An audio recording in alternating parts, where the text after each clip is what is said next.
китоб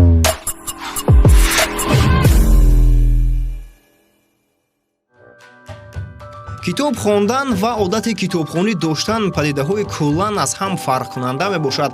ҳарчанд инсон ҳаваси китобхонӣ дошта бошад ҳам, аммо касб кардани одати китобхонӣ ба монанди тамринҳои давомноки варзишӣ кӯшиши зиёдро талаб мекунад. Чӣ тавр одати китобхонии доимиро касб намоем? муайян кунед, ки чӣ нав китобҳоро хондан мехоҳед. бо худ доим китоб дошта бошед. доир ба китобхонӣ аз дигарон, албатта онҳое ки мутолиакунандаанд, маслиҳат пурсед. аз китобҳои электронӣ истифода баред. ширкат дар гурӯҳҳои китобхониро ба одати доимӣ табдил диҳед. барои китобхонӣ вақти муайян ҷудо кунед. маъракаҳои китобхонӣ ташкил намоед. ва дар фарҷом қайду тавзеҳот доир ба китоби хондашударо фаромӯш накунед. шояд ба дигарон тавсия медиҳед ва гурӯҳи китобхонҳо бештар мешаванд.